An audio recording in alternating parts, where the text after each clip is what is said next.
So the whole Jake Paul thing, remember, is moving it to December. Is this confirmed? It's not confirmed, but they're actually in talks, though. So Anthony Joshua versus Jake Paul they're actually discussing. Eddie Hearn said they're actually discussing it. And this is Dana White's response to it. The fight that's reportedly being worked on for December 19th in Miami. Did I see the fight being worked on December 19th in Miami? Yeah. No. Do you know which fight I'm talking about? No. Fair enough. Oh, Jesus. That's a fucking bad idea. That's a bad idea. But let me tell you what. A lot of people watch that one. Will you watch it? Sure. Sure. You know what everybody's tuning in for on that one. Yeah. Then I think everybody's going to get what they finally been waiting for. Yeah, I'm with Dana on this. First of all, kudos to Jake Paul. The cojones this motherfucker has, from a Disney kid to YouTube to he can fight anyone and get views and make fucking money. This crazy wild boy sends out the bat signal, the British bat signal for Anthony motherfucking Joshua. You know how crazy that is? I will say this. I don't think any of Jake Paul's fights are fixed in any capacity at all. Not even close. I don't get down that narrative. Again, I know online that's a fun narrative, all that shit. I will say this, though.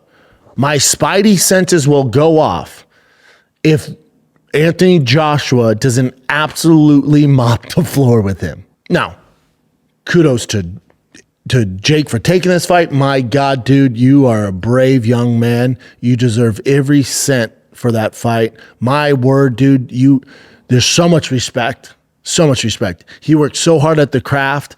That's amazing. Kudos to you. Here's the reality. Anthony Joshua is a gold medalist in the Olympics. He's a multiple-time world champion. He's fought the best of the best. He's not really over the hill either. If Jake Paul was just another boxer with his resume and his experience, he's about a mid-blue belt. If we're giving you belts like jiu-jitsu, he's probably a blue belt, fighting in main events and all this stuff. If this fight isn't an absolute domination by Anthony Joshua, my Spidey senses will go off. Now, that's not to say that I'm not saying Jake Paul has any language in the contract. There's no foul play whatsoever on Jake Paul's part. My skeptical hippo eyes or my Spidey senses will come off that Anthony Joshua's not taking this real and he's not putting his best performance forward. That's the issue. The issue is Anthony's like, how much you can pay me? It's on Netflix. Hold up. I can fight this guy who, when I was an amateur teenager, I fought better guys. And I have how much weight on him? I can fight him for how much money? Dude, I'll beat him in my sleep. Correct. And you should. And it's such a disservice to the sport of boxing and to the actual fans of boxing if Anthony Joshua doesn't go out there and absolutely dominate Jake Paul. If it goes to decision, if it goes past 6 rounds, Houston, we have a problem. Boxing, we have a problem. And now, people are going, where was this energy with Gervonta Davis? Different.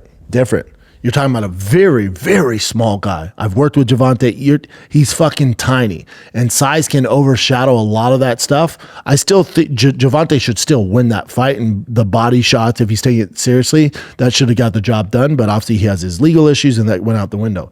But when you're talking about an actual world-class heavyweight who went toe-to-toe with Klitschko, with fucking all these bad boys, if Anthony Joshua takes this serious, as he should, this shouldn't even be a competition, and it's brilliant. Because for Jake, okay, cool, man. Got knocked out by one of the best to ever do it, or got finished by one of the best to do it. At least I got in there. And I'm not even a heavyweight. I'm a cruiserweight at best. Either I'm too light in the ass for that. I should be fighting down. He's shooting for the moon. He's going to land on the stars. And just to be absolutely clear, Jake always wins in these situations. It's his promotion, his deal with Netflix. This will get the most eyeballs ever. This will probably beat the Mike Tyson fight because you're going, hold on, Jake Paul's finally going to lose? Because none of us actually thought Tyson was going to beat him. That's never fucking happening. All of his fights, Nate Diaz, All these fights. You assume Jake's going to win. He's fighting older guys. He's a young cat. He's enthusiastic. Jake should pull this off. Every fight he's ever had, Jake should pull this off. This is the one fight where the buck stops. This is the one opponent where if this is a sanctioned actual boxing match, this shouldn't even be a competition. Kudos to Jake Paul. Name one person who's not going to watch it. No, people are going to watch it without a doubt. And you see here too, it does categorically know if it's going to be an exhibition fight. So it'll be a real fight. Promoter Eddie Hearn emphasized even before this fight was confirmed that Paul would have to fight Joshua under normal rules. Holy shit. Yeah. Joshua and Paul are fighting in a heavyweight bout for 8 rounds of 3 minutes. 10-ounce gloves, the standard for heavyweight fights. Now remember, Paul and Mike Tyson was 14-ounce gloves. 10-ounce gloves ain't shit. This is insane. My level of respect for Jake Paul is through the roof. Mm-hmm. You're fighting fucking Anthony Joshua with 10-ounce gloves in an actual sanctioned fucking fight? Are you out of your mind? And he goes, yeah. He deserves every fucking penny. Jake Paul wins no matter how this goes. That's insane. I'm still on the fence if we see it or not. Yeah, that's why it's not 100% yet. That's insane. Bro, remember when Jake Paul started boxing? Yep. He fought like Nick Anderson. What if when he fought Nick Anderson, I go, dude, I know how this goes. I bet he fights Anthony Joshua. You guys would have laughed at me. It's wild what him and his brother shoot for. Fucking inspiring and fucking wild. Madmen. All the other fights, I get he can probably win. He's a younger guy. He's training hard. This is one where I go, oh, you're legit crazy. And he wanted Ngannou too, remember? But Ngannou said... Ngannou's a better fight for him. Which is just even calling Ngannou out was already like, what the hell? Even that's like, yo, damn, that's crazy. But it's crazy. But he's not technically a boxer. But he hits like a fucking Mack truck. That's crazy. Did anybody see what Anthony Joshua did to Francis? So if that same Anthony Joshua takes the same approach to Jake Paul, it's going to be much, much worse. And he would have to, right? I mean, do you think there's a tiny chance that he wouldn't take him that seriously? I think it's human nature. I think with Anthony Joshua's pedigree, Olympic gold medalist, multi-time world champion, some of the biggest fights in boxing history, and then you get this kid who, from Anthony Joshua's perspective, with his success in boxing, his pedigree, it's okay for Anthony Joshua to say that's not a real boxer. So just by human nature, you're probably not going to do the same amount of road work as you did when you fought Klitschko.